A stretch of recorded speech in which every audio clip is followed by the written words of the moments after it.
Isa Pressman, ginagaya nga ba si Nadine Lustre? Alamin!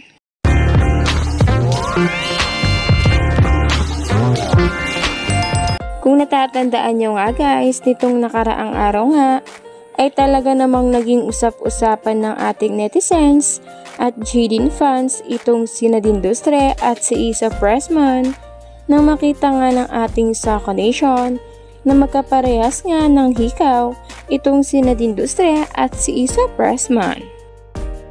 Eto ngayon guys, at kung mapapansin nyo nga guys, ay magkaparehas talaga ng suot na hikaw itong si Nadine Lustre at Isa Pressman na talaga namang nakaagaw pansin din sa ating GDin fans.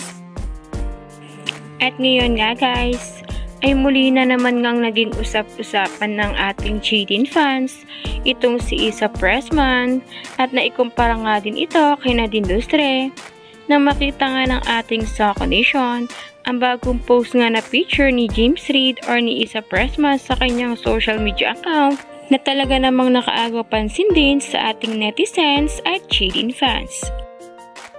At ito nga guys, ang bagong upload nga na picture ni Isa Pressman at ni James Reid na talaga namang nagtrending ngayon at pinag-usap-usapan ng netizens at GDin fans.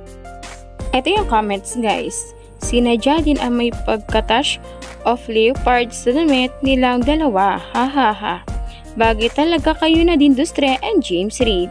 Unang tingin ko rin Nadine. Nasobrahan na sa panggagaya. Nadine yarn. Nadine forever, wala kayong pake. Ayoko pang mag-move on. Yung unang tingin ko si Nadine. Nadine na Nadine o ginaya lang. Parang may ginaya siya sa aura niya.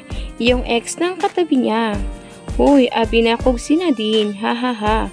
Nga naman na uy. Unang tingin siyang siya. Kuhang-kuha ang Nadine looks. Pinipig niya si President Nadine Lustre. Kayo guys, anong sa tingin nyo guys? Magkahawig nga ba talaga? Or ginagaya nga ba talaga ni Isa Pressman ang mga galawan or aurahan ng ating Queen Nadine para mas lalo siyang mahalin ni James Reid?